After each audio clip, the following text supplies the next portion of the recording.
Alright guys, Paul 299 Tactical. We're out here on the range today. We are going to break in something new. I have the new M&P 9 2.0. This is the 3.6 inch compact model. It is the exact same gun as the 2.0 in a compact, except for that's a 4 inch. So you're actually losing 4/10 of an inch here just off the front of the gun. The barrel and the frame here is shortened, so you actually lose one of the slots on the lower pick rail here. So my first initial impressions of unboxing the gun, I have not shot it yet. This will be my first time shooting it, so I want to get it on camera for you guys so you can see what I thought. Initial impressions though, the factory stippling is amazing. I love that. They did a super good job with that on this gun. Also, it comes with 4 back straps now instead of 3, so you get 4 of these interchangeable back straps. You get small, medium, large, and large. So that's definitely an added benefit there for sure. The trigger is actually improved. Everybody says that they're not too terribly sure what they did with it, or if it's really an improvement at all. But coming from somebody who's put over 3,000 rounds through a first gen, this is definitely an improvement, especially over the first gen compact model. I had an M&P 40C, and that was awful. The trigger was god awful. So this is lighter. It has a tactile and audible reset, which the 40C did not have, so that is impressive in itself. I did not get the version of this with the night sights. These are just 3-dot, plain white Novak sights. Nothing special there. So the gun is completely bone stock. This is how you would get it out of the box.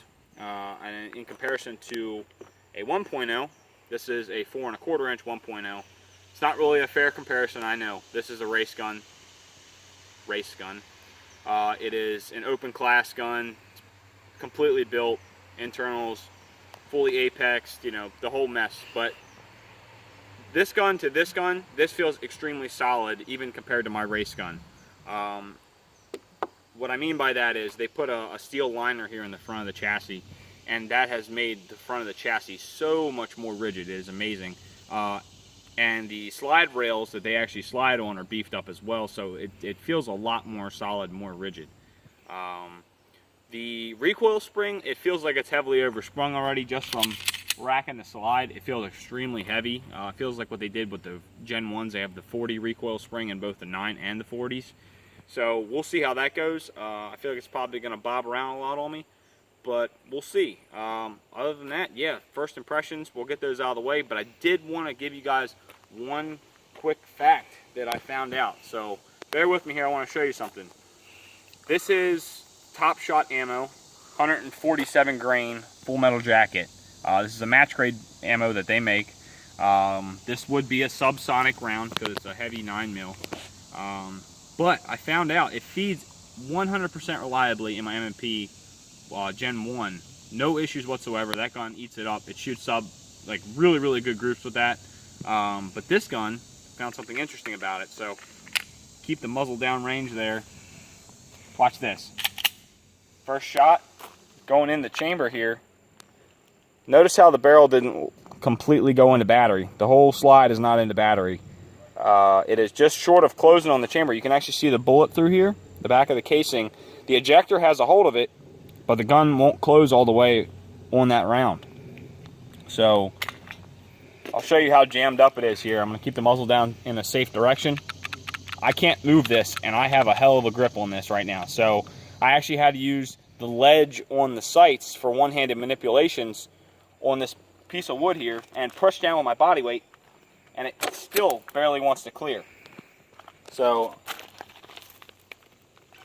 just taking a peek at this round real quick, you can see it's been gnawed up here.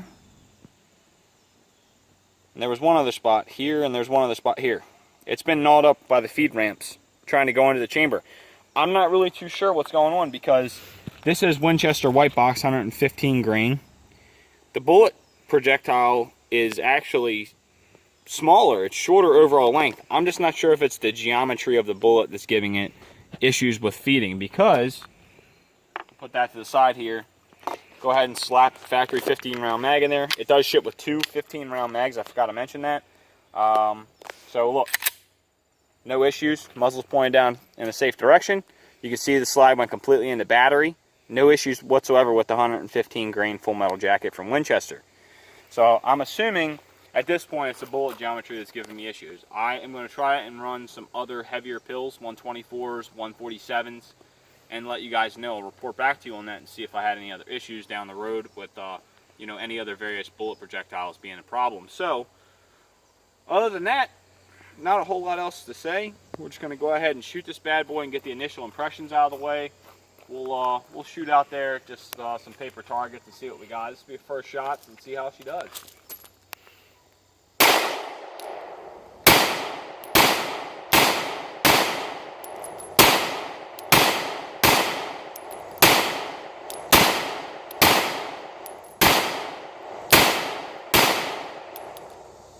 Okay, first mag went pretty decent.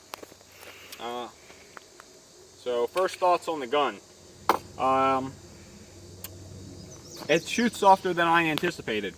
For the size, it has a full-size frame with a smaller slide. It shoots pretty well. Honestly, I do like it. It is very comfortable in the hand. The stippling is aggressive, but not too aggressive. I think what I might have to do, just judging off how I shot that group, pretty much everything I shot there was low. I'll obviously need a lot more time with the gun yet, but I think I'm going to probably end up stippling right up here for the lightning cuts. I'm probably going to go up here so that way when I get my hand in on the gun, I can get my thumb up there on the front of the frame and get some extra bite, because it seemed like I didn't quite get enough with my left hand. So this is going to be my carry piece, so I don't want to get too carried away with it. See what I did there? I don't want to get too carried away with it. I want to make sure it's relatively stock. It is going to get an apex trigger. It's going to get an apex carry trigger, but that's really about it. Maybe a flashlight and some night sights. But I don't want to get too carried away. I don't want to be tearing the whole gun apart, stippling it, doing all this fancy shit like I did with that gun. So other than that, I'm extremely pleased with this so far. So we're going to run a couple more mags through it, and also make sure we don't have any more issues with different types of bullets that I have here. I do have some heavier stuff, but not a lot.